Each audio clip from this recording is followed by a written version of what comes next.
Look how nice it looks over the Circle City here this morning.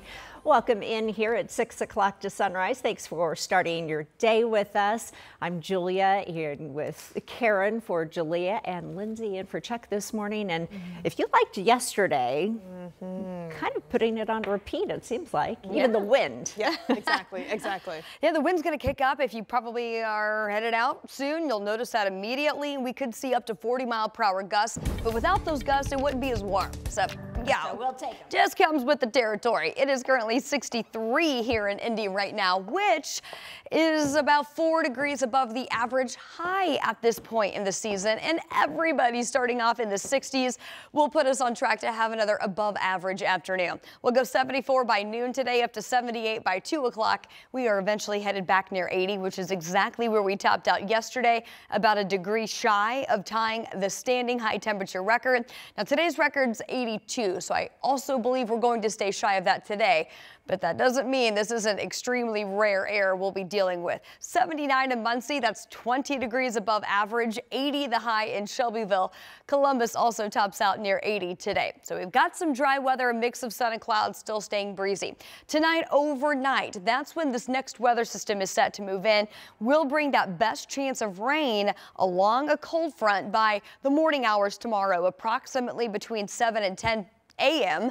around the Indianapolis metro, but this does look like most of the rain's going to wrap up for trick-or-treating, which is great news. We'll break down that hour-by-hour forecast coming up in just a bit, but I do want to get you updated from the traffic center on what we've got going on the south side of the city. I wanted to take you down to I-465 on the south side. This is at these I-65 ramps. We've had some slowdowns in this area as there is some ongoing construction, and that is causing some new traffic flow patterns across the south side of town, which in turn can cause some slowdowns. Now we have some lane restrictions due to some overnight construction just a little bit farther west of there. This is a look at Man Road at 465.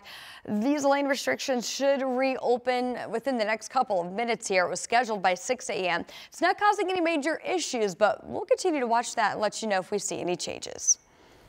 Lindsay, thank you. And here at 6, we continue to follow breaking news where police are on the scene of a deadly shooting that happened inside an apartment on the east side. Yeah, this is near East Washington and Sherman Drive. Now, we want to get you right out to Sia New Yorker, who has been live at the scene all morning for us. Good morning, Sia.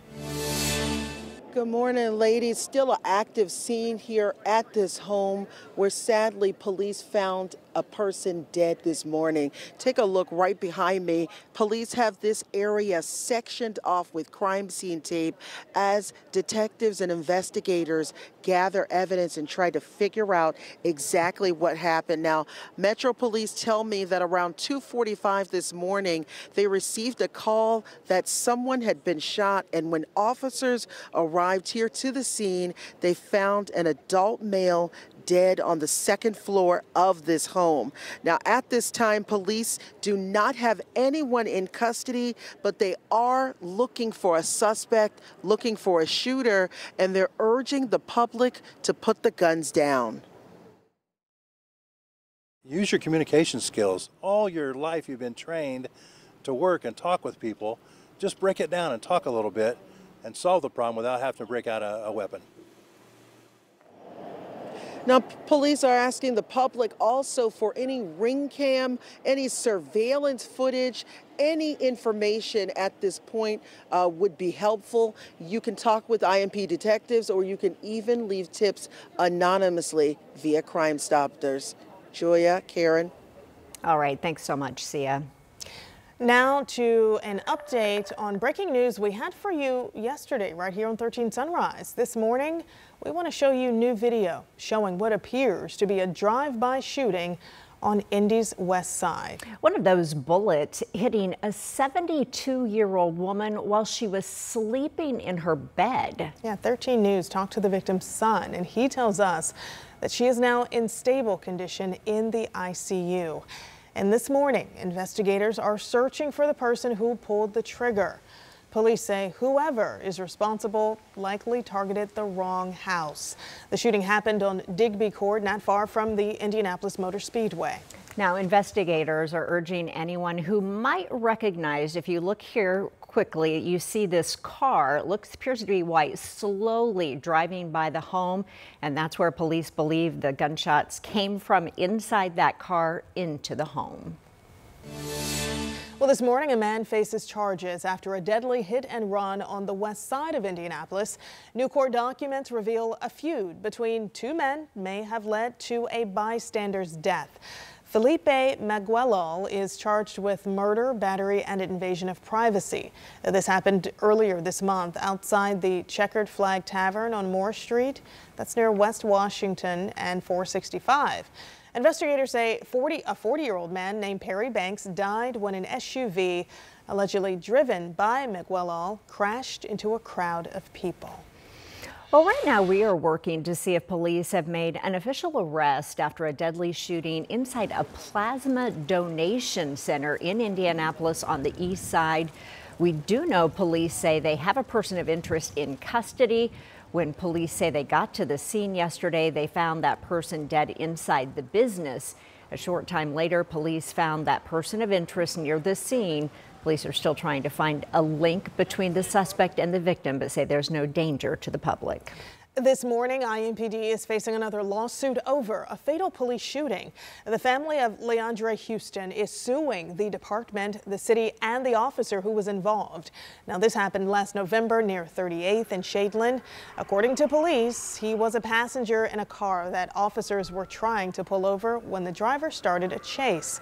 Houston allegedly got out of the car and ran when police say he reached for something in his waistband and an officer shot him. They are planning to speak at a press conference tomorrow, and 13 News plans to attend. Well, now to the Delphi murders trial. We are getting more insight into the tense moments inside the interrogation room with investigators and Richard Allen. Richard Allen is on trial right now for the murders of Abby Williams and Libby German. Jurors now have more context on the initial interview before Allen was officially arrested. Matthew has been looking over everything that happened yesterday and joins us with a look at these really new revelations, especially for the jury. Yeah, they are certainly new. The jury, as well as our crews in the courtroom, got to see and hear a different Richard Allen from 2 years ago when he first was interviewed by police in this interrogation video. Now, in the first video, jurors saw Allen remaining calm after investigators say they want to search his phone, car, and house.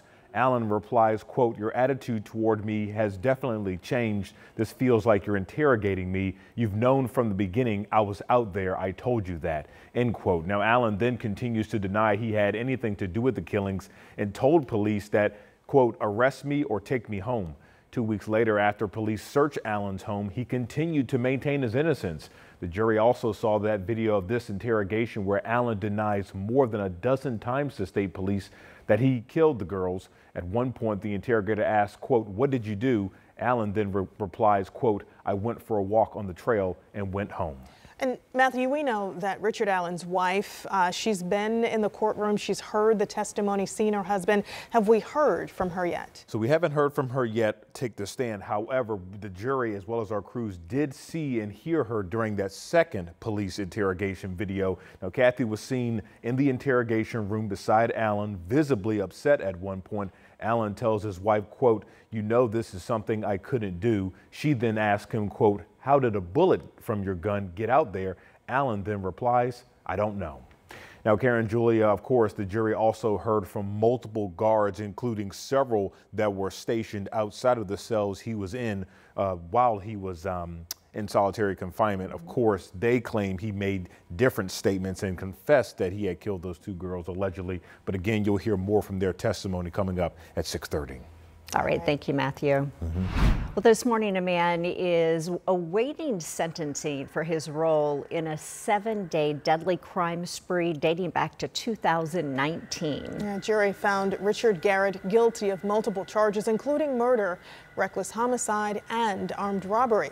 He was one of 3 people arrested for multiple shootings, robberies, carjacking, the murder of Devin Gillespie, and a deadly hit and run that claimed the life of Anthony Mack. The 2 others, Delance Hatcher and Roshana Farrow, are already serving time in prison for the crimes. Garrett is also behind bars already after he was sentenced for shooting and killing Fisher's K-9 officer Harlj as the dog chased him before his arrest.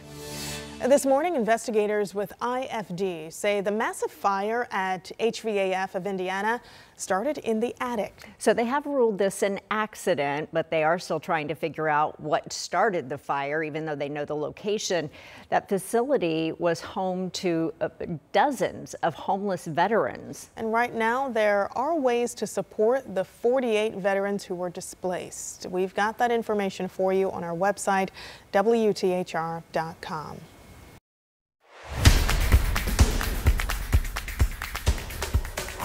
Well, tonight, the Indiana Pacers return home to Gainbridge Field. All right, they got to get something going here, getting the season started. The blue and gold will host the reigning NBA champs, the undefeated Boston Celtics, and the Pacers hoping to snap that 3-game losing streak. Tip off tonight at 7 o'clock. We'll have all the highlights for you if you can't make the game tonight on 13 News at 11. Well, this morning, tensions, they're high in the Middle East after Israel made a swift move to ban a UN agency from the country. Now there are concerns the move could add to a growing humanitarian crisis. Also this morning, Vice President Harris and former President Trump in the final stretch with the election less than a week away. We'll tell you about their final arguments for why voters should pick them when they head to the ballot box on Tuesday.